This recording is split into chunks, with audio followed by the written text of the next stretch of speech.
Welcome, ladies and gentlemen, the Bear Tiger podcast, number 13. Can you believe? I can't believe it.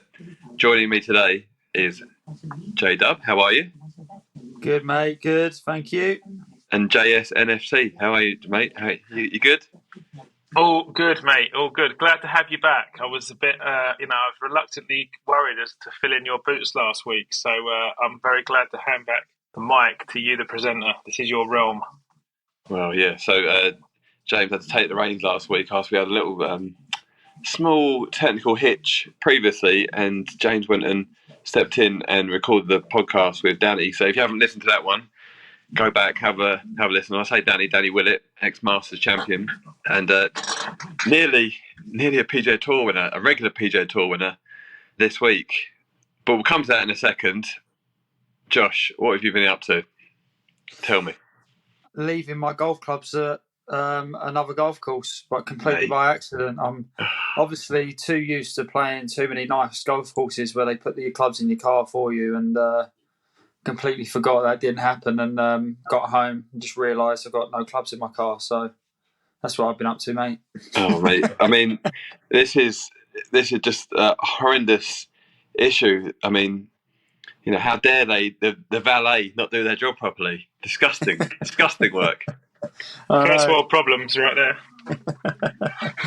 But other than that, though, mate, yeah, good weekend. Got to spend a bit of time with the family after being busy for a bit. So yeah, it's been nice, mate. So yeah, we played on Friday where you left your clubs. It was a lovely day out. Can't remember who took the cash.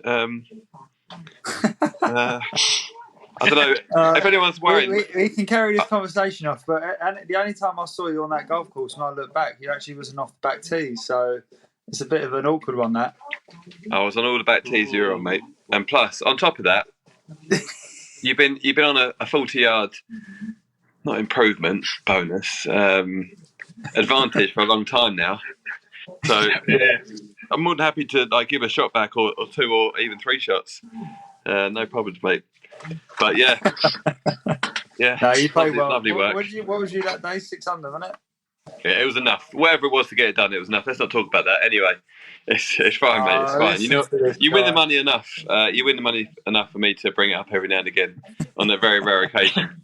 Well done, mate.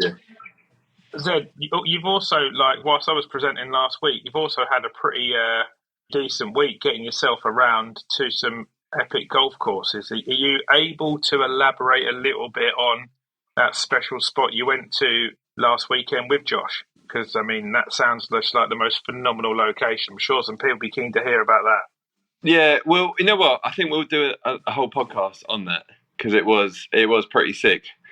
And what we're going to do is we're going to post some pictures so anybody that follows can have a little bit of an idea what we're talking about, because just trying to talk about it almost doesn't do it any justice. So we'll do that. Yeah. But actually, since then, I did get to experience the West Course at Wentworth on Tuesday, right after the PGA, which was just in exceptional condition. I mean, it's a tough course, but the players did kind of chew it up a little bit. I say a little bit, 17 under 1 over 54 holes, which was absolutely exceptional. It was a bit soft. Josh, we played together that day. It was quite playable in terms of Wentworth, right? Like it wasn't as tough as it is normally. It was playable, but still very easy to make bogeys, and Shane Lowry didn't even make one. Which mental that. Even though it's 3 rounds, that's still. I think that's almost as impressive as many birdies he made. So, that was pretty good. But as we know, golf course is a proper test. So, I don't know if it was the fact of it being 3 rounds, all of a sudden a bit of a mindset change where they felt they had to sort of go for it a bit more, that caused a few more birdies to drop. I mean, obviously he just made the least mistakes, but yeah, that's seriously good around there. Unbelievable, really. I mean, the protection of the golf course normally, right, is how well how penal they make the roughs. Because obviously, like Zed, you've always said if you're in the fairway around there, you can score if you're the right side, because it's relatively wide in consideration of other tour courses, right? But because it's softer, obviously you're not getting the balls not running out and running through corners and things like that. And pick and place. I mean, those things probably contributed to it as well, right? Yeah, I mean, it's easy, isn't it? It's a piece of piss what we're talking about. That's obviously nothing to it. But yeah, valid point, James. Yeah, very valid point. And that kind of brings us on quite interestingly. So you did a podcast with Danny Willett. We did a YouTube with him the week before with Tubes and his golf life. Check that out when it comes out. It should be dropping pretty soon. And Sunday, then this week. He flies straight from there to California, down to Napa, to pick up the PGA Tour, which he's obviously, I'm not going to say lucked out, but I think he'll be feeling really pretty buzzed the fact he's got a full PGA Tour card, having essentially missed his PGA Tour card, finished outside the 125. And then obviously with a few players going to the dark side, was able to get himself back into that 125. And the first event of the PGA Tour was the Fortinet Championship, which, I mean, it's mad. It feels like the PGA Tour was, 21, 22 is just done, and we're right back at it already, rolling on again. And Daddy made an absolute great start. And I think anybody who watched the golf would have seen how painful that finish was. But let's talk a bit about up to that point. I don't know if you boys watched that last round, but I was doing the comms for it, and his game looked great. I think he played some of the best golf. He looked the most composed. Of the people in the field, he was playing like a major champion. Just his whole attitude and demeanour, which was really, really cool. Alongside Max Homa, who's another name we'll talk about in a minute, but let's just stay on Danny for a minute. He obviously played great, coming to the last hole, and then that absolute nightmare of everyone's nightmare came to fruition. Who wants to talk first? Who wants to go on about that one? Yeah, well, we'll get to the 72nd hole in a second, but what's quite interesting actually was talking to him last week on the pod, because it was one of those beautiful things where we got a really real update of where he's at with his game as well, and some of the things that he's done. Is this the part where you take credit for him playing well? No. I think it's probably like more interesting for the listeners though. That I think there's a few things that happened in the last 2 weeks that people who are probably watching the he came and hung out with us. We chatted to him, and then all of a sudden, game turns around. But one of the things that you boys are both be interested in, being like elite coaches, is so he moved from Sean Foley back to Mike Walker about a month ago, just trying to find some old feels again. I think he thought that he learned a lot from Sean, but he got too concerned about the technicals. And people that know Danny's game, he knows he can get into a bit of a feeling when he gets maybe a tiny bit fidgety, and there's too many things creep into his mind, and he does allow swing thoughts to come in. So he got back to Mike and got back to a really solid feel of seeing the ball left to right. And what he's just added to his game, which he was telling us, which his manager John was telling me about during the event, was he's just added a performance coach. And the performance coach had worked very, very hard with him on one particular thing. And if you knew his game previously, you'd have noticed that he just has two fairly long looks now over the ball, where previously he used to look up and down circa 8 or 9 times. And now he's just gone to 2 sort of 3-second looks. And he's found that he thinks that he can execute shots and stay in the zone in that particular shot a lot easier. And it was telling, it was, and also gone back to the putter that he won the Masters with. So that loads of changes this week. And obviously, as we all saw watching the golf, I mean, Josh mentioned about Lowry being bogey free. I think Danny was bogey free for about the first 40 holes as well. In a course that's actually really penal, you've got to it's really, it's shorter than the normal PGA Tour course, right? But you've got to use a lot of the top end of your bag and position the ball and things like that around there. So lots of changes, and obviously worked for him straight out the gate at the first event of the season. That was good. That was really good to see that. Yeah, interesting, Josh. Just real quick, when we played with him, he was talking about how he got loads from Sean Foley, and really felt like he'd worked out and started to understand how his body works and the different ground pressures and all sorts, that sort of stuff. And he felt like that was really good. And then had gone back to Mike Walker because he felt like he understood and had a much better grasp of club face and club face control, which he feels like that's what Pete and Mike gave him originally, which I guess my translation of that, Josh, would be, yeah, he's moving better, but to go play, you got to know where the club face is. Yeah, 100%. Totally agree with that. And what a nice place that is. And you kind of, even though it's an extreme level, that shot he hit on 14, got to know where the club face is to hit that shot under the cosh. I personally just can't believe that. I'll confess that last round, even though it was Danny, with the rain and everything that was going on, I thought it was quite slow, and I fell asleep, and I woke up to the actual free putt on the 18th. But yeah, that shot he hit on a 14, and then when he rolled that putt in, I was like, "This is a done deal." I was like, "You on 17, yeah." You normally think that that's your day when you hit a massive shot like that from behind a tree and pull it off, and then roll the putt in. You normally think that that's it, but he was rolling it so well. Like he looked like he leading the putting stats. Do we know? Inside 10 feet, he was. They did a couple of the stats. I love my numbers. So inside 10 feet, he was leading the week, and from putts inside 6 feet, Zed. So that includes kick-ins, right? But anything up to 6 feet, it was 34 from 34 going to the 72nd hole for the week. Wow. Just to elaborate on your point, Josh, because he obviously converted the sort of big hook around the tree on the 14th. Which, if anybody's watching the video that's just gone out on socials, Josh actually demonstrates a few of these shots. So get on the YouTube and watch that. But I thought more importantly the clutch putt he hit on the 17, because probably the worst putt he hit all week to that point was when he hit it 10 foot past on 17 and then cans it down the hill to keep the lead, because obviously Homa made birdie there.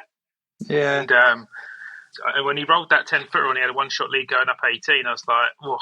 And then he slides it right, gets back in play. It's a great fairway wood, gets a bit of a break, probably getting a line.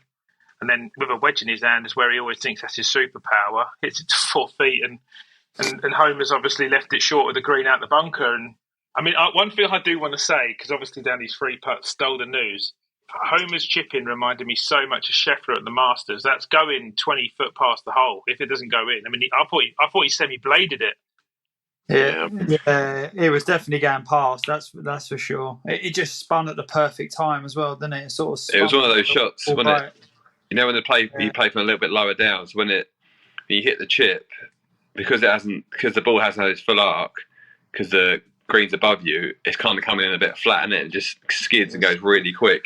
A bit of the wetness as well. Yeah, it was a bit of, and I just think Danny, it was putting so well, and that just sums it up. I think he was almost like, right, I've held all these all week. This ain't missing. He was almost too confident with it. You know what I mean? He just sort of like just smashed it through it.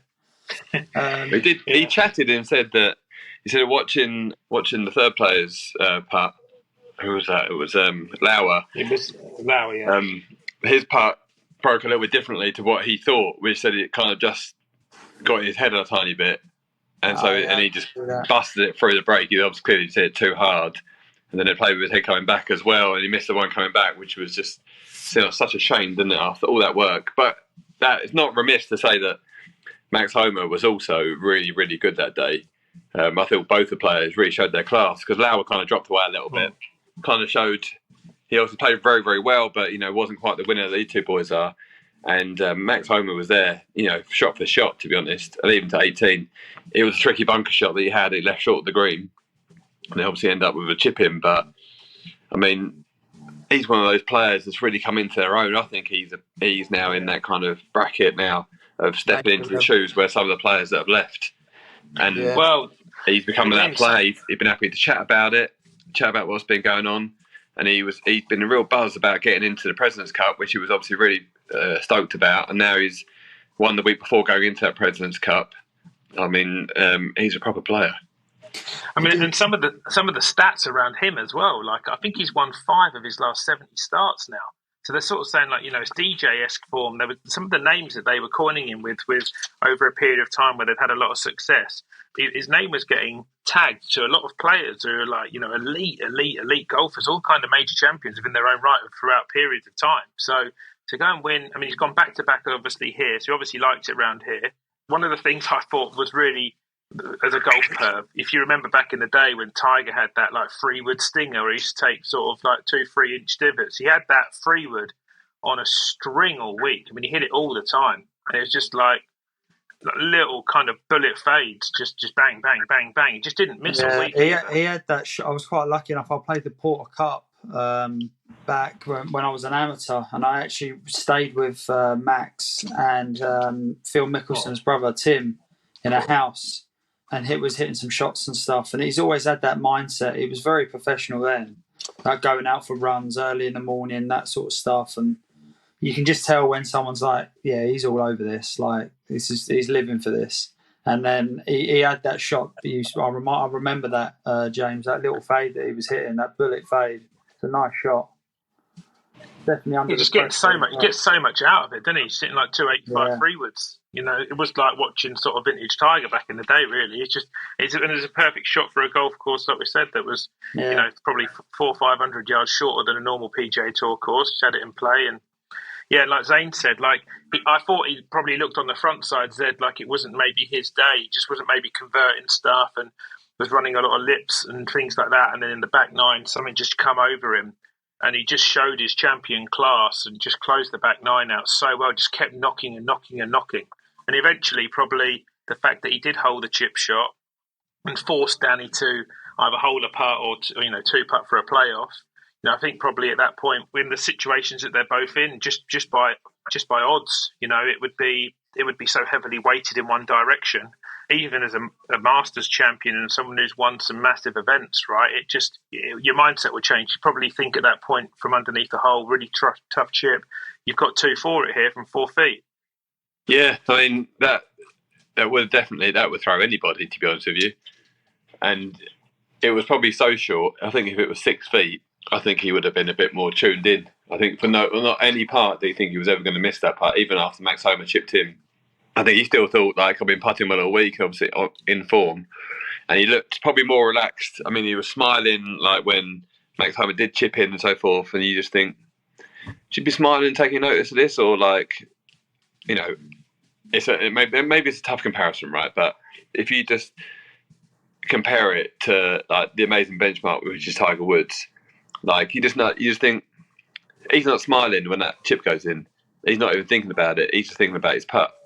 And taking that in, and I'm not saying that's not everyone's not going to be like that, but if you take the benchmark of the best winner of all time, they're expecting someone to chip in, and you could kind of see Danny didn't really expect him to chip in there. But you know what? It's a lesson learned, and and I thought his interview afterwards was really good. It was class. To the press, yeah, it wasn't moping about. It was a real classy interview. Owned it. Spoke about what happened and took the positive out of it. There's a great start to the season, which is a finish he's not had before. Because he's won the Masters, but he's never actually really figured in a PGA Tour event. That's his only PGA Tour win. Yeah, I just think that I think this will be. I think it will be a nice little kickstart to him. I think he dealt with that really well. His game's obviously in good shape, and I think we're going to see some good stuff from Danny this year. And not just because his caddy wears the Bear Tiger hat and he's part of the Bear Tiger Club. not just the reason I'm saying that. It just seems in a pretty good place with it all, and he's made some good decisions. And you always think, like, Josh, you always see, like, when a player's been good and they go off and they try a new coach and they get some stuff and they go back to their old coach, you see it a lot, don't they? They play quite well straight away. Yeah, it's almost a bit of reassurance, isn't it? Okay, this is the right thing. Like, I've done this before. I know I've had good results doing this before, and you just go out and do it. I think a bit of clarity. Whereas if you always, it's not bad to search, is it? You're always trying to get better. But if you're trying to search and you start searching and pick up things that maybe don't work, then it's hard, isn't it? But question, with the PGA Tour, how much do you need to earn now to keep your cards? Like, what was the number last year? Do you know, Jack? Well, he finished just outside the mark last year. It's a really good point, because I looked into this just for the pod. And he earned last year 1.034 million on tour, which was about, in the end, about $60,000 short of 125th. So 1.1 million last season. Got your card, Josh. Right. He made 872 grand. There you go. Last week. So it's that's going to give him a lot. I think as soon as, and you spoke in that podcast, didn't you? You said when it's your first year on tour and whatever else, you just try and get to that number, and then after that, you just banking. So I think as soon as he hits that number, I think you're going to see it. Even though he's playing unbelievable at the minute, I think you're going to see that sort of Danny Willett that you're talking about, Zane, that is a bit more, not saying he's not like down to business and like getting on with it, but I really feel like he's going to kick on from that point. Yeah, because from that point you're playing on house money, aren't you? And the mind frame each week is a little bit different. You're not looking over your shoulder. You're just seeing what's in front of you, and you're just worrying about winning rather than making sure you got status, which is a big kind of milestone to get past. And the top players just go in there full of confidence. Like the real top players who have done it for a long time to go in there full of confidence, knowing what's going to happen. But for Danny Willett, he's had his ups and downs, and he can't really rest on it. He's had bad years as well, which he'll be carrying a bit of scar tissue from. So now, hopefully, that scar tissue is now making him a bit stronger, and he's coming out the other side. Well, and you guys will both know, being ex-tour players, like once you get to that point, it's a proper point where you think, I'm safe here, because you can relook at your schedule. You can then think about when you're going to rest properly. You can probably start picking the golf courses that suit your eye a lot more, instead of having to play most weeks because you want to get to that marker. So it's a whole new mindset, right? Yeah, there's so much to it, isn't there? So much to it. And and now he's had that great start. I hope he can really kick on. He seemed to take it pretty well. And I wouldn't be surprised. I was thinking about it earlier. I wouldn't be surprised to see him win within the next few months. Yeah, and I think he actually, bizarrely, how it all went about, because he did handle it so well, extremely humble on social media as well as in his interview. I think he's picked up a hell of a lot of new fans this week. I think a lot of people will be really impressed with the humility and the way in which he dealt with that situation. And obviously, Max is a fan favourite, so a lot of people probably in their own minds got the result they wanted, but equally acknowledged by the game of golf that, hang on a second, that's somebody who's just had a free footer for a win here, didn't win outright. A free putt from that range is so unknown, and still was able to come off of it looking really good and showed his finer personality. I think there'll be more people rooting for him in weeks to come as well. Yeah, I mean, so much chat to hear about Danny. I mean, not really spoken much about Max Homa's, not enough about Max Homa's game. What do you think about Josh? What do you think about the way he swings it? I just think it looks so online. He just seems to drive it so well. I've never seen him go at one either. I've never seen him really go at a shot. It looks so very much in control. And like you say, there's no rerouting or anything like that. It's still very much straight up and down the line. And for someone like that, if I was to compare it to, I don't know, maybe a bit of a Adam Scott, which is not a bad person. If you watch him from behind, he just got that line, isn't he? He's just straight up and straight down. And like you say, there's not much that can go wrong. And unless you're turning the power taps on very early, which you don't, because that's why it looks so smooth, then he's always going to just sort of be online, isn't he? You don't really see him wanging any offline, really. No, because he's not long by any means, but he's not that short, is he? He still averages over 300 yards. Yeah, kind of gets out there. He's a bit of an old school player, isn't he?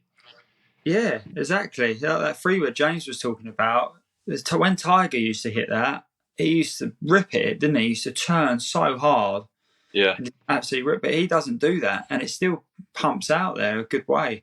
Pures out. Because he's quite comfortable hitting it quite low as well. Like that little knockdown ball flight.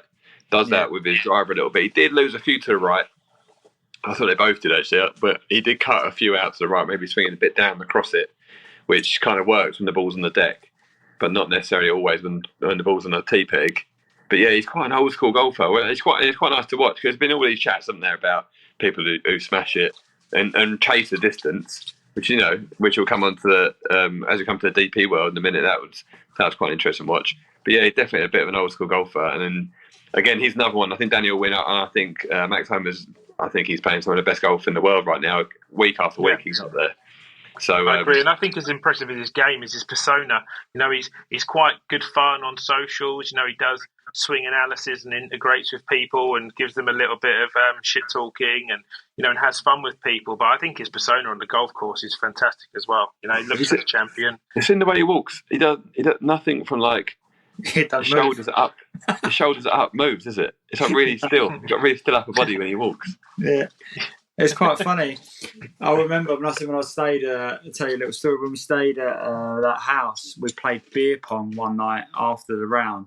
It was sort of on the last day or so, I'm waiting for the flight.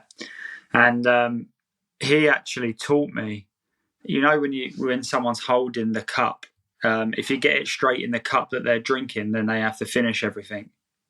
Yeah, right. That he taught. I didn't know that rule. And yeah, he is pretty competitive, and he got it straight in mine when I was down in that one, and then had to clear them all up. So cheers, Max, for teaching me that one, mate. Get on that. Nice geezer. There you go. Nice geezer. Inside the ropes. Right, so that will round up our Max Homa winning the PGA Tour event chat. Well done to him. Let's move now on to the DP World event down in Italy, a Rolex event, and it was held at the Marco Simone golf course, which is going to be host the upcoming Ryder Cup. There was plenty of players down there having a little look around. It's the first time I've seen it on television. I actually thought it looked pretty good. Maybe it's because I had low expectations of what it was going to be like. It looked like quite a nice golf course, and it looked very much like a Ryder Cup course. From what I could see, kind of very much, and rightly so, built for a bit of action and a bit of drama. Yeah, it's a really lovely looking golf course, lots of elevations, lots of water. You know, as you always get in Italy, beautiful views and you know, lots of really, really scenic kind of backgrounds and backdrops. And it looked like a really fun golf course that could deliver us, you know, quite a lot of entertaining highs and lows, which, you know, you always want in a Ryder Cup. Bearing in mind you go through 3 different format styles throughout the course of the long weekend. So it looked like a great golf course. It's a really star-studded field. Again, you know, similar names at the top of the leaderboard. And what you want really as a European team fan, that people are coming into form around this time of the season, right? And you want your best players playing their best golf, bearing in mind, you know, the American team seems to just get stronger in depth all the time now, with just the constant rise of players that come out of the collegiate system now for at least the last decade. So, yeah, it looked really good. Yeah, it did look good. And it was, you know what I thought was really good? We'll come on to the winner in a second, but what was really great was getting to see Matt Fitzpatrick and Rory Mcilroy play together in that last round. And just to see those boys go, you know, the current US Open champion, and then obviously anytime we get to see Rory in Europe playing on the DP World Tour, it just brings that much more excitement to the fold, you know. And Francesco Molinari there, you know, in his home country, you know, to have Francesco, McIlroy, Fitzpatrick, Victor Hovland, Tyrrell Hatton, it was a good event for the European Tour, or the DP World Tour, should I say. And what I thought was really cool was we all know that Rory is, you know, a bit of a boss man off the tee and sends it. But it was pretty cool to see Matt Fitzpatrick also, who's really changed his game around. I really enjoy watching Fitzy. I always have done, but more so now. Really changed his game around to become a bit of a shifting it out there. And they played with Aaron Rye, who's also had a lot of success on the PGA Tour last year. And those two boys on a couple of the holes, they're like 40 yards past him on like numerous occasions. But in fairness to Aaron Rye, he didn't lose his head and he did hold his own. But yeah, seeing what Fitzy's done to his game has just been amazing, and he's kept the precision and the accuracy. Did you see that bit of banter between Fitzy and his brother? Is it Alex, his brother's name? Alex, yeah. So Alex sent him a photo of the longest drives for the day, and he was 1 yard past him.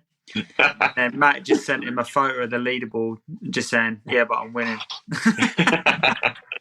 That's pretty cool. I thought it was quite funny. And also there was 3 sets of brothers, right? The Molinari brothers, Fitzy, the Fitzpatricks, and the Højgaards, is it? Yeah, the Højgaards, yeah. That's Nikolai and Rasmus. That's pretty cool. I mean, imagine all those 3 all getting in the in the Ryder Cup. That'd be pretty sick, wouldn't it? 3 sets of brothers make up half the team, and you know what? They've all genuinely got a good chance of that being the case. I mean, Alex Fitzpatrick's obviously just turned pro, very new to the tour, but he's quite a talent. Was a fantastic player in college. Yeah. Pretty sure he was in the top 10 in the world amateur golf rankings. But you know what? He's a completely different character to Fitzy. Very, very like kind of outgoing and chirpy and so forth. Whereas Fitzy's a bit more quiet to himself. So here's a question for you both: if you were the captain now and you were just doing picks and take out the kind of obvious ones that you think will qualify, who would you think right now is someone that you think is going to go well for the next year or so, and would be someone that you'd be putting an asterisk next to as a potential captain's pick if you had a couple of players to choose? Go on, Zane, you take that one, mate. I'll go first. I reckon there's someone who's like not really in the fold at the moment, but is going to come through. Yeah, exactly. You know, I guess it's just a bit of a player for us to look out for as well, right? Yeah, the Irish lad, Rory Mcilroy, look out for him. He's decent. It's a bit of a dark horse there for you. See if that one comes through. So I was thinking of someone like Ewan Ferguson. Has he got a bit of a claim? You know, it's won twice. Seems to keep accumulating points every week. Is someone like him got to do a little bit more, or You know, is there an argument for someone like that? Yeah, you know what? Actually, outside of some of the names you just mentioned, I think if you were to look real quick, you would look at the Hogarths, and you think, right, okay, those boys, both lads, definitely someone to kind of watch out for. One of them is going to come through, but beyond that, yeah, it's quite a tricky one. I don't see that many players really knocking on the door outside of those names. You got I think Thomas Pieters is coming back into form. Yeah, Rob McIntyre's obviously just won. He's good, and he's been good for a long time now. But he's almost a name already, isn't he, Rob? Like, yeah, he's almost a name already for me. I think the outsider who is maybe just entering the conversation now, and he just got his PGA Tour card, is Thomas Dietrich. Dietrich, he's kind of like, he's young. He's not really got big scar tissue. He's not really had the downs, that part of it. I think he's just been ticking away, and now he's gone and got his PGA Tour card. I just think that he's going to be a real threat. He came into the Sky Studio one week, and he was a super nice guy, and he came in, and he just like, you could tell he was confident, and about 2 hours into the show, as Rob Lee does more often than not, we get a player, and he's like, go on and hit a drive, like a live television. And Thomas was in like his dress shirt, which was, he's a pretty fit young lad, so it's nice and tight for him, showing off his pecs and all that sort of stuff, and he's like dress shoes. And just gets up, picks up the driver, which is a stiff, it's not an extra stiff, gives it a little waggle and goes, oh, that's a bit whippy. And then just stands up and just launches it like 3:30, first swing of the night, having been sat in a chair for 2.5 hours, straight down the middle on live TV. And I just thought, that's pretty good, isn't he? He's going to be all right. And and he's just got his PGA Tour card, had a pretty decent first week. So he would be my name. What about you, Josh? I would agree with you there. I've played with Tom a couple of times. He is seriously good. He is, and like you say, he's long as well. I think I've mentioned his name a couple of times. I think Jordan Smith will rise. He's currently 14th on the rankings, which is better than I thought he was going to be be honest. But he's been playing pretty solid. I think that's a name there. And like I said, McIntyre, Robbie. He's 15th. Yeah. Well, obviously he was the eventual winner this week when he taken down Fitzy in that playoff. Fitzy played some great goals to get into that playoff, as did Rob McIntyre, and then he was able to see him off down the end there. I think Rob McIntyre just shows so much character time and time again. And let's face it, he's not one of the flat bellies of the tour. I'm sure he works on his fitness and that sort of stuff, but he can just play, can't he? He's great. He has that little go-to. You'll see it on social media. He's pretty good at hitting drivers off the deck. He's got a great mindset. And you know what? He's like a real grounded lad. Like when they chat to him about all the live stuff and the money, and he's just like, from where I come from, I've got loads of money. And he could go and earn pots more from live. But he's just enjoying, he's kind of what everybody wants from young players. He wants to just be a great player to be a great player. And he's just going to sit there and be like happy with everything that comes with it, rather than chasing the lights that come around it. Yeah, I agree, and he's probably another player. Just coming back to both your points about Max, is that he's a bit more of a traditional golfer. He hits it a bit of a flatter flight, but he's got the rainbow flight if he needs it. But he looks, obviously coming from Scotland, he's got that more traditional kind of more penetrating flight. Robbie's a ripper, mate. He's a proper ball striker. I'm not saying Max ain't, but he rips it.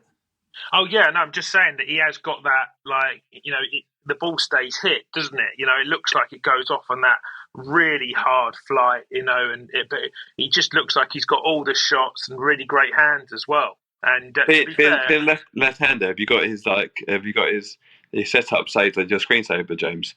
No, because he can fade it and I can't. But normally you don't like left-handers. You get a bit. But I do like him. He is a left-hander. Actually, I'm really quite fond of. To be fair, there was a little cue in there for you. A little clue was the driver off the deck, James. I think that's where you need to go to, mate. Oh, what to learn how to hit it right at the post? Yeah, boy.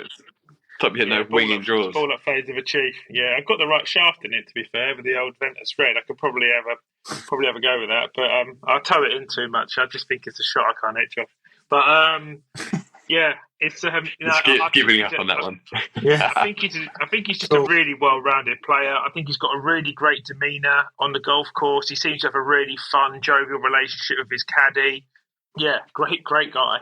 And like you said, a bit more of a traditional golfer. Doesn't seem to be, coming out and being like, a lot of these players now, like 6% body fat and just got exponential kind of speed through the body and stuff like that. Like Josh said, he's just a flusher. And I think he's been knocking on the door for quite some time as well now. And has advanced through the tours at a real rate. He's not struggled when he's come up. I think you boys have both played with him on the MENA tour, not so many years ago. He's just gone and raised again, and has obviously had success in majors as well in regards to really good finishes. So, yeah, really, really complete golfer and a left-hander that I approve this message. So there you go. Have you ordered everything that's in his what's in the bag this week? No, got full tailor-made. Yeah. Yeah, really, it was really good performance, and good to see Rob win another really big event and step up really, because that's how you get to the majors. You win all the events up to it. Very rarely do you see someone come out of the blue, do a Ben Curtis, win, and then stay there. He's kind of winning his way up to a major. So yeah, another got plenty of years on his side, and another exciting player to come. So then, okay, so that's DP World. What about the Live Tour? I saw a tiny bit of it. Obviously, big news for them. Cam Smith signing and very recently, and then winning. Is that his first event? Uline and Dustin Johnson. There was another one, wasn't there? Like 2 weeks ago. I wasn't quite sure if he played in it or not. I felt like he did, so didn't win his maiden start like Henrik did.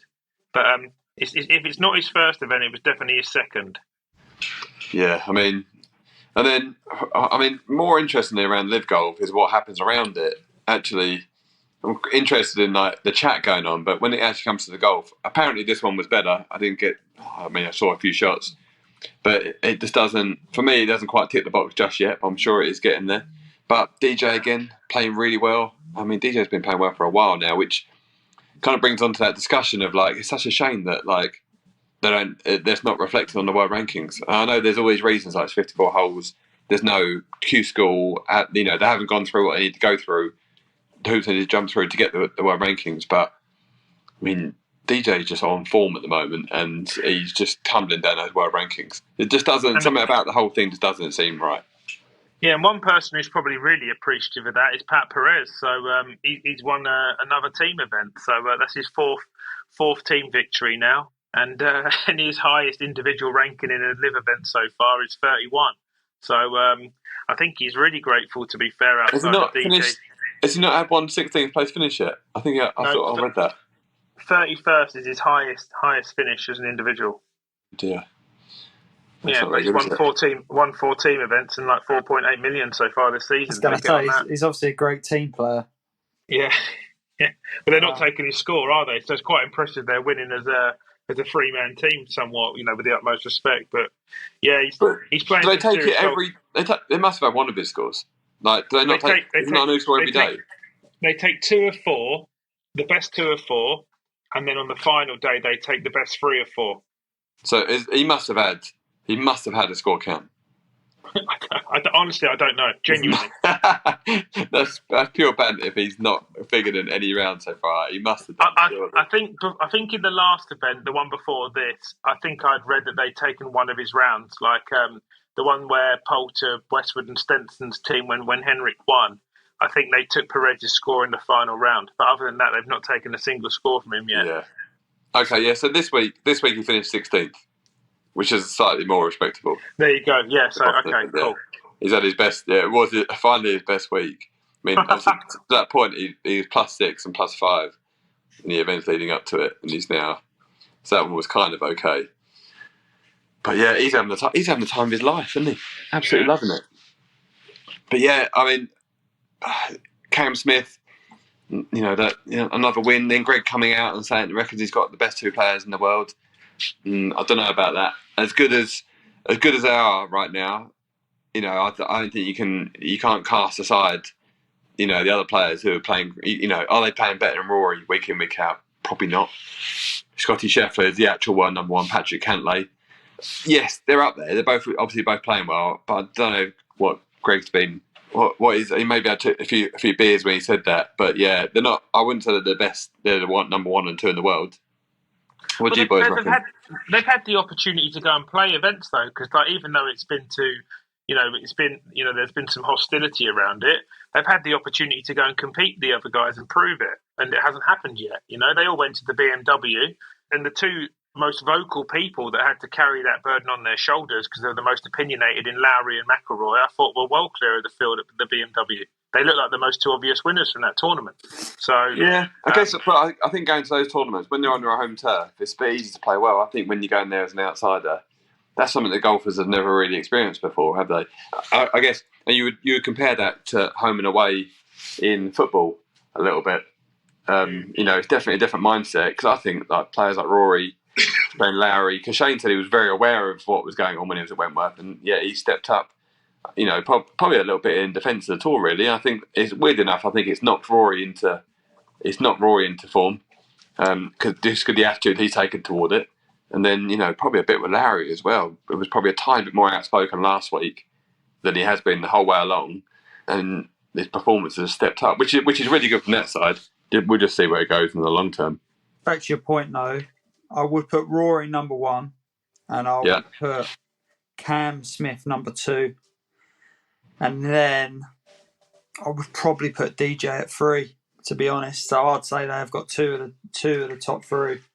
I think we should do this. We should do this once a month. We should do our own the Bear Tiger World Ranking.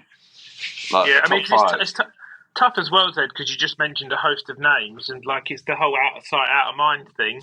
Going into the FedEx Championship, Zalatoris was a shoe-in as well, right? So never had to retire, and obviously he's very much a PGA Tour player, and came out and did his video on his take on it all this week, which went viral. But again, based on form, I know he's been injured for 4 weeks now, but based on form, I think probably he was amongst the best players in the world at the time as well. So, it's time. I mean, this is my gripe with Scheffler being world number 1. Josh knows golf, watches golf, been in and around it, a professional. But for whatever reason, he just does not feature on the tip of people's tongue when they're talking about the best in the world, which is remarkable, really, because he lost on the final hole of the FedEx as well. He's the best player in the world. Yeah, exactly. Across the ranking, officially, he's the best player in the world. Yeah, and we're not talking about him. By law. I did mention him. I did get him in there.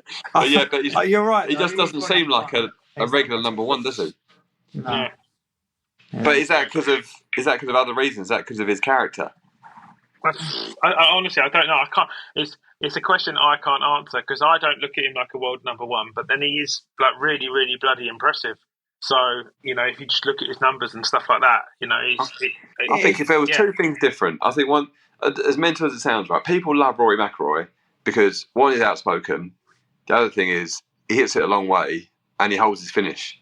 So then everyone thinks he's got a lovely looking golf swing. And then if you look at, and then everyone goes, yeah, he's the best player ever. And then you look at Scotty Scheffler, he's not overly outspoken. He does hit the ball a long way, but he can't hold his finish for toffee. So if I was his agent, I'd be like, look, Scott, just you're going to hit some balls today. How about we just hold that follow through a bit longer? Put some chewing gum. I can sell that. Oh God, unreal. Yeah, he just looks a bit scruffy, doesn't he? I think you're right. Yeah, but he's not. He doesn't. Someone that normally looks like that, they're normally, you would say they're a grinder, grinds it out, but he don't. Like he's unbelievable. He's a proper black golfer. Yeah, I know what you mean. It all right, don't look right, does it? I'll put him in at 4. He's in. Yeah. He's snuck in there. We're doing it. We'll add it to the roster, Zed. We'll do a Bear Tiger World Golf Ranking. We'll do a top 10 across all the tours. Can we go top 5? Because I just feel like it's a lot of work trying to get top 10, and no one wants to listen to us for that long. All 3 of us going through 10 golfers. That's going to be quite a lot. Okay, fine. You win top 5. Yeah. We need to get this done within an hour most weeks. So it'll end up being a 3-hour show. Yeah. So that's cool. That's like the world of golf. On the Todd watch, he was going well. This Todd Clements watch, he was going well, leading going to the last round. Didn't have a great last round. Bumped back again, but another top 15 for him. Still well on his way to getting that illustrious DP World Tour card. Yeah, so that's kind of the professional world of golf done. So let's have a little chat. We had a few bits to get through. we had the TBTC kind of first ever golf day this week, where we invited some people that we've met during the year who are avid golfers and from within the golf industry. We had I won't name all of them just because I don't want to forget anybody while I'm under pressure like this. There's some really good people at the Wisley who looked after us really, really well. It was a great day. The forecast was awful, and somehow it just turned around for us and was actually one of the best days of the summer. So that was a bit of a touch. Josh, you played it. How did you feel like it went? Mate, so good, wasn't it? Like you say, with the weather and everything, and then just the Wisley as well. Like, what a venue. They looked after us. You looked after us, to be fair, being the member yourself. And yeah, like, it was just, I was a bit, you feel like you want to put a face on or whatnot and look after everyone, but because everyone there was such great people, it was literally like I was just going to play golf with my pal. So it was, it went so smoothly, and yeah, it was great, really good. Yeah, I mean that's kind of what golf's all about, and that's what we're trying to create with the in real life part of the club. Is just have really good people who have like a common interest, and just cultivate some really nice and good experiences for people. And it'll be for different levels. It was great to have, like, for instance, we had the Cookie Jar guys down. We had Sam and Tom. They also have a really good podcast. It's been going a lot longer than ours, and they're over 150 episodes now. And they're real traditionalists by trade. Really, they're into the links courses and all the old school stuff. Like those boys love the shorts and long socks. And they came to kind of a new golf place with some new golfers as well, and they just had the best time. Sam did actually end up winning, so it probably helped his mood to the event, because there is something when you play well, you have a nice day, don't you? But we had a couple of ex-Premier League footballers, Steve Sidwell, Neda Manua, Jay Bothroyd, all just massively into their golf now. Emma McManus, she's got her YouTube, and she's very much involved with a lot of golf events. So we had that representation there. It was a really good event, and I remember looking on the list. It was quite a small list, and I just thought everyone here was really into their golf, which is like, as Josh said there, it was great because like that's what the Bear Tiger is about. It's just people we're all into our golf. What do we need?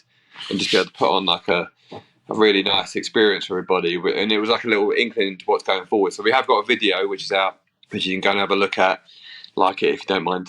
But that would be a little insight into what we're going to have coming next year. We're putting the schedule together, right, James, about what's going to come up. But there'll be more to add, and we want to get it all finalised before we actually confirm dates and venues and stuff. But there is you'll be able to go on the Instagram and on Twitter and then just get a little feel from that video of what our golf days will be about.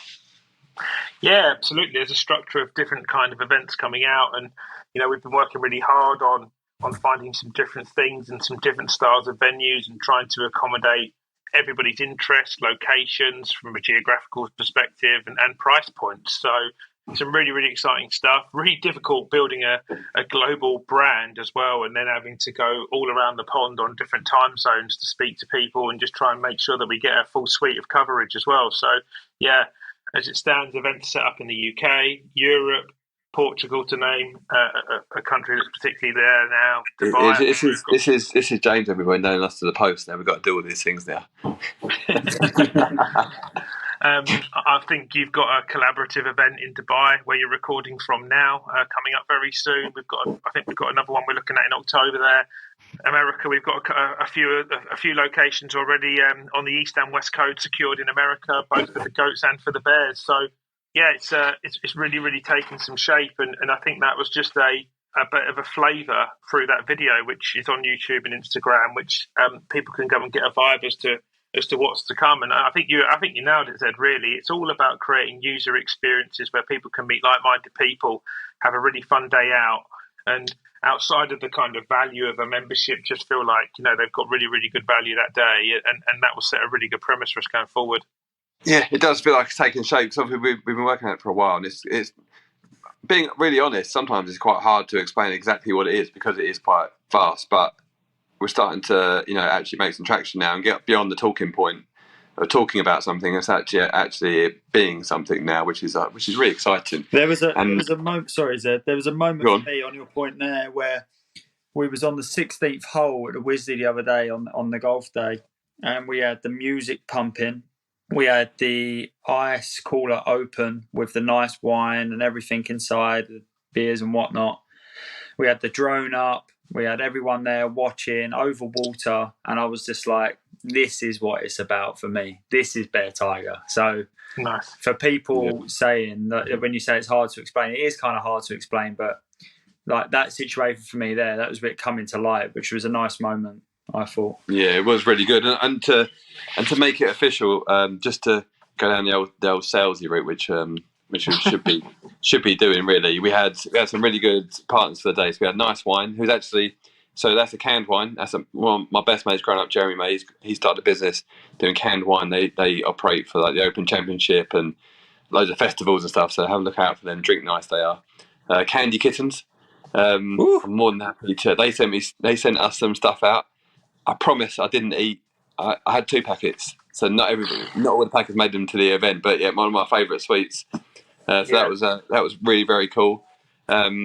Jay Lindeberg, obviously one of our main partners with the Bear Tiger project, with some of the prizes, t-shirts and tops, which was very, everyone loves all their gear, so it was very very slick looking stuff. Who else? Callaway with the main prize. They donated us a driver and full fitting, which was fantastic, went down really well. And then and putting together the goodie bags and stuff. Like Mark Raves is not on this podcast. It was a bit late to give him a call, but he did a really great job with the goodie bags, which everyone loves a goodie bag at a golf event. He did a really good job with that. I think there should be a picture of what was in the goodie bag coming up. So they're in that video as well. In the video, they're in there. Nice. Yeah, so there's all those little bits. So yeah, that was just the official sales bit to say thank you to all the people that helped and the partners and so forth. So there's a bunch of other stuff, but we haven't got loads and loads of time. We've got merch store going live because people keep asking about buying the hats. When's that going live, James? Soonish? Right. So I'll try and wrap this up quite quickly because I've also got a really good head's gone. So the merch store so this week is integral, really. So Josh and actually, I am going to use this opportunity openly because I gave him a call this morning and he screened my call. But Josh has worked exceptionally hard on delivering the art with our artists that will be revealed on Friday evening. It's at midnight to accommodate the American market. So it's at midnight on Friday. There's a Twitter space, and Josh and this individual have worked incredibly hard to deliver the first membership, the public membership, which is the Bear members, which goes live on a pre-sale on Sunday in our merch store, in line with announcing our merch store opening. So Sunday the 25th, you'll be able to go to merch.beartiger.io, where there's a full suite of our merchandise now: hoodies, hats, towels, bag clips, loads and loads of bits that Josh and Mark have been working on, both in the lifestyle and the tour range, and some JL. Yeah, they've been working really hard on that, really hard. And then there'll be the Bear membership in 4 formats, so you'll be able to bundle it up with just a Bear membership.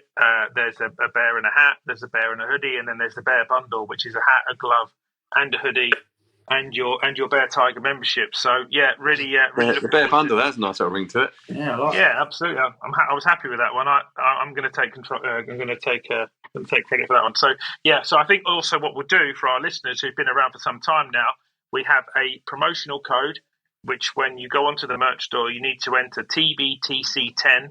And if you decide on any of the items in the merch store, there'll be a 10% discount, which is just for a limited period of time, which is running for a week.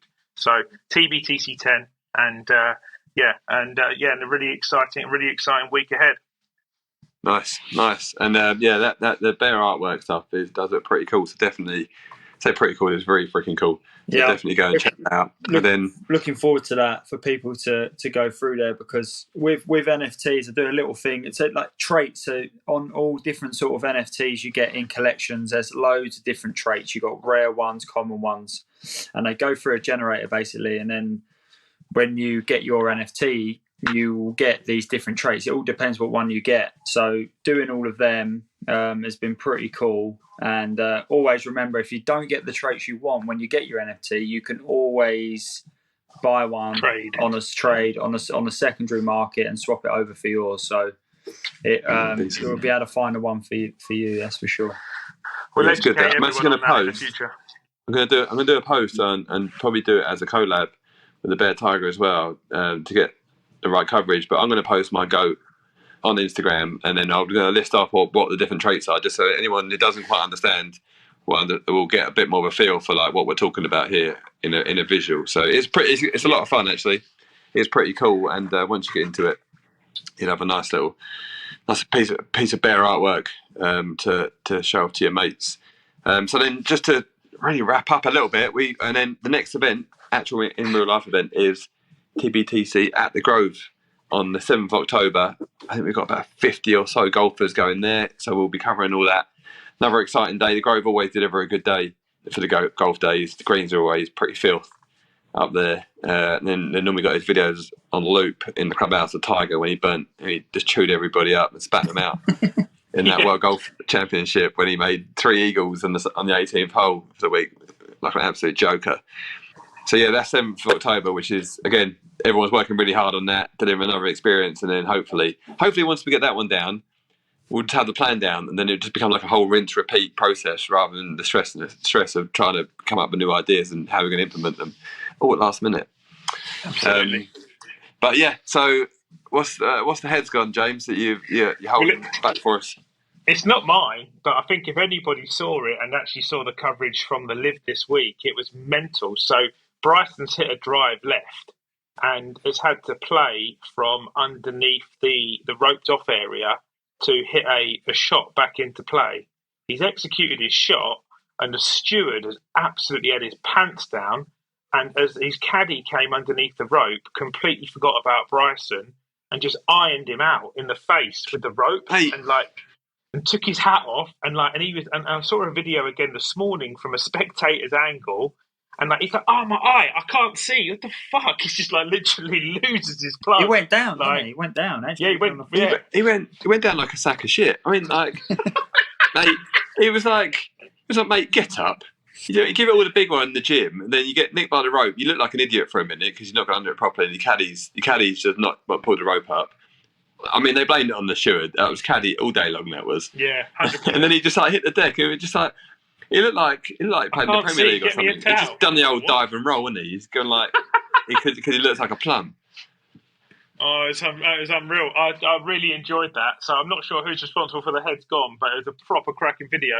And the beauty of people having phones and stuff now, and obviously Liv are really pro that. She's got so many different angles. He's just throwing F-bombs out everywhere, left, right and centre. I can't see, get me a towel, punches the floor. I mean, he just properly loses. He punched the floor, did he?